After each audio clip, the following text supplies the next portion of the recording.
Hello and Merry Christmas from Men at the Movies. Last night when we were at our Christmas Eve service and they were singing "Oh Holy Night," and I found myself getting emotional, a scene from True Detective came through my head. So me having Men at the Movies, I was like, all right, let me see what I can do.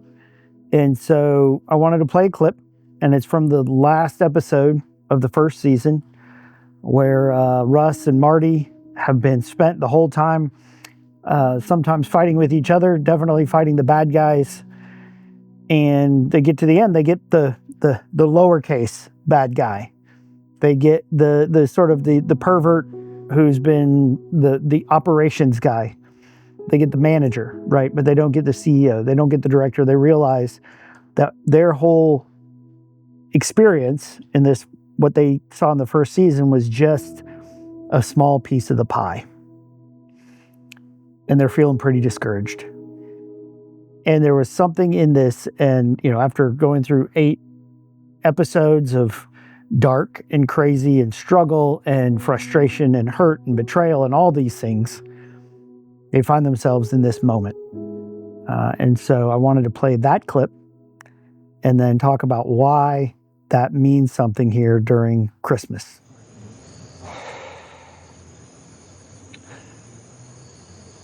There was a moment, I know, when I was under in the dark, that something,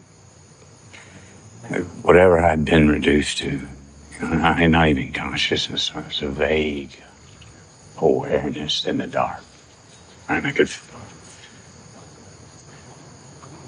feel my definitions fading. And beneath that darkness, there was another kind. It was deeper, warm, like a substance. I could feel, man. I knew my daughter waited for me there. So clear. I could feel her.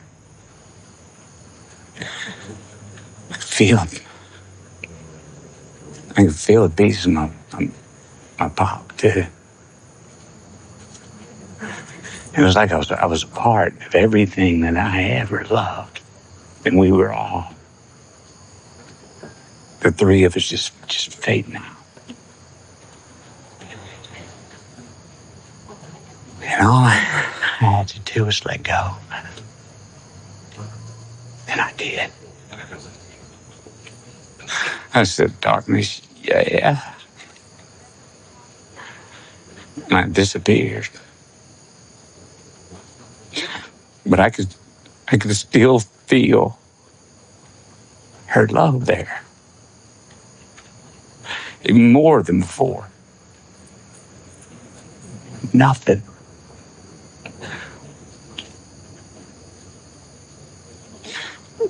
but that love.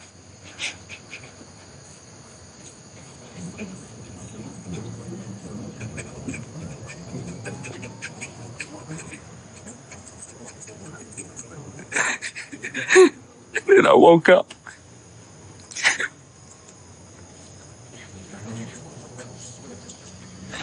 Yeah.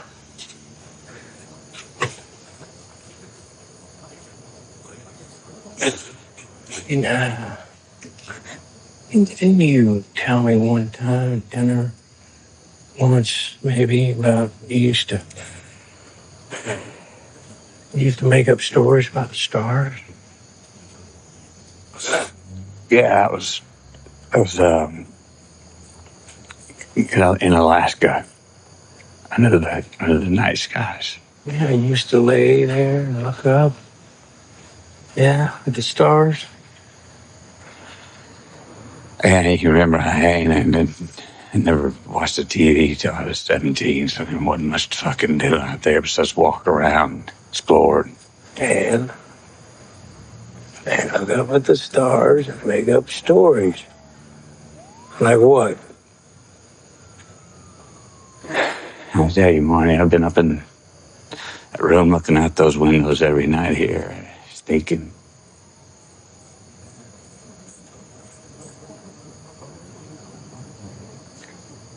just one story.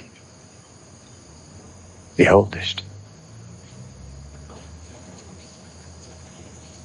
What's that? Light versus dark.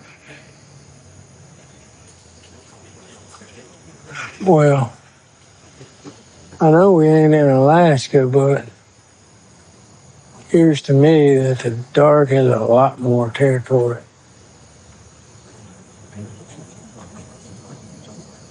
Yeah, you're right about that. Yeah. Hey, listen. Hey. Yeah, what? She point me in the direction of that car, man. I just enough of my fucking life in the hospital. Jesus. No. You know what?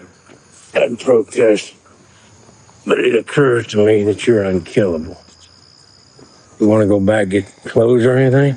Anything you left back there, I don't need.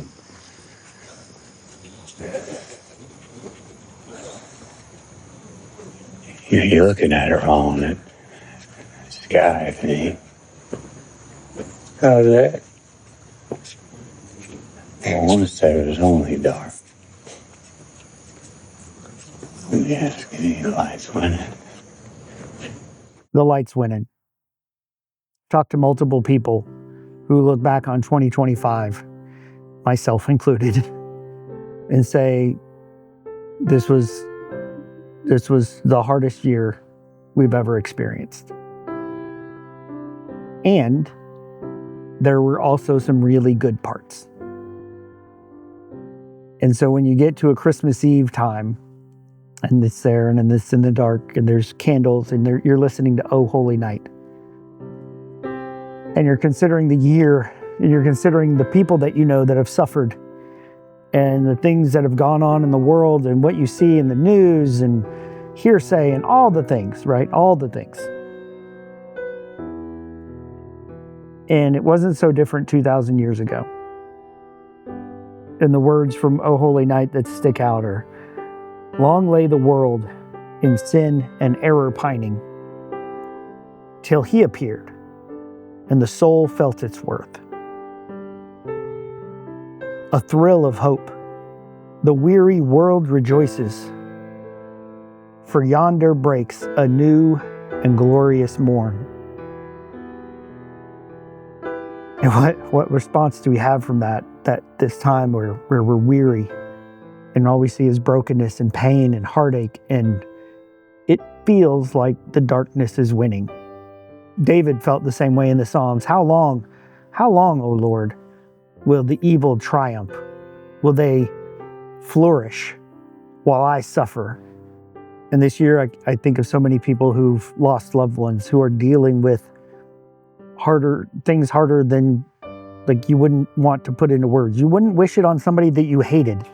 The things that they're experiencing with their spouse, with their kids, with their parents, with their friends. And it seems like the darkness is winning. But then we remember when Jesus was born, as he said, at one point, it was all dark. And then Jesus showed up.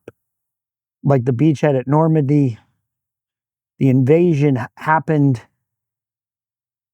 We established the foothold, and it's been our job, one story at a time, to bring the light and the power of Jesus. Our pastor last night did a little devotional on how important light is in the darkness. And John said, the light came and the darkness shall not overcome it. And so I just wanted to share this clip this morning, this afternoon, this Christmas day, whatever time it is when you actually are watching this. Really, it fits any time between now and the beginning of the new year. Because I don't know what darkness, what hurt, what pain, what burden, what chains, what sickness. I don't know what you've dealt with in 2025. But Jesus does. He is Emmanuel, God with us. And it's in his presence that we find the power and the peace in those moments where that makes no sense. We have hope when there should be no hope. When our lives feel dark, there is light. So my prayer for you in this gap between Christmas and New Year's, as we celebrate the arrival of the King, of Emmanuel, of the King of Kings, the Lord of Lords, the one who created the earth, the Word, the bread, the water, the wine, the shepherd, the healer, the redeemer, the deliverer. And we know in what did he come to do? He didn't come just to save our sins. I was talking to my dad this morning about something I'd said on the Family Man podcast about if we confess our sins, he is faithful and just to forgive us. He's like, you just sort of diminished it. I was like, oh, that wasn't my intention. Because that's the gateway. That's the ticket that gets us in the door, is having our sins forgiven. But if we stop there, it's still kind of dark. It's still kind of, what's the point? Because he didn't just come to save us from our sins. He came, as it says in Luke 4, to bind up the brokenhearted, to set the prisoners free, to free us from captivity. And what do we see? He had the lame walk, the paralyzed strength, the blind could see, the deaf could hear, the dead would live again. And so everywhere in our stories, in our hearts, we feel lame or blind, paralyzed, dead. And my point in saying, a better translation may be to share the story of our brokenness and he will heal it. It wasn't just share it with somebody, and because I know guys that have shared their story over and over, and it's like a comforting blanket of, look how broken and messed up I am. But no, it's tell it to Jesus. Give it to Jesus. Like a child with a broken toy and saying, this really hurt. I can't fix it, but I'm not holding on to it anymore. I'm going to give it to you. And in my life, there feels like darkness everywhere. It feels like the middle of the night sky. And you look up and you wonder if the light's really winning. And so I hope that you know that it is. And Jesus came so that it would be. And it might just be one story. It might just be one thing. But if you invite him into that, if you invite him to repair it, if you ask him, if Jesus went around, what do you want me to do? So maybe as we go to 2026, that's the question to ask, question to receive from Jesus. Jesus is asking you, what do you want me to do? And then what is it you really, really want in the depths of your soul? And when you tell him, when you give Jesus the story of your pain and your brokenness,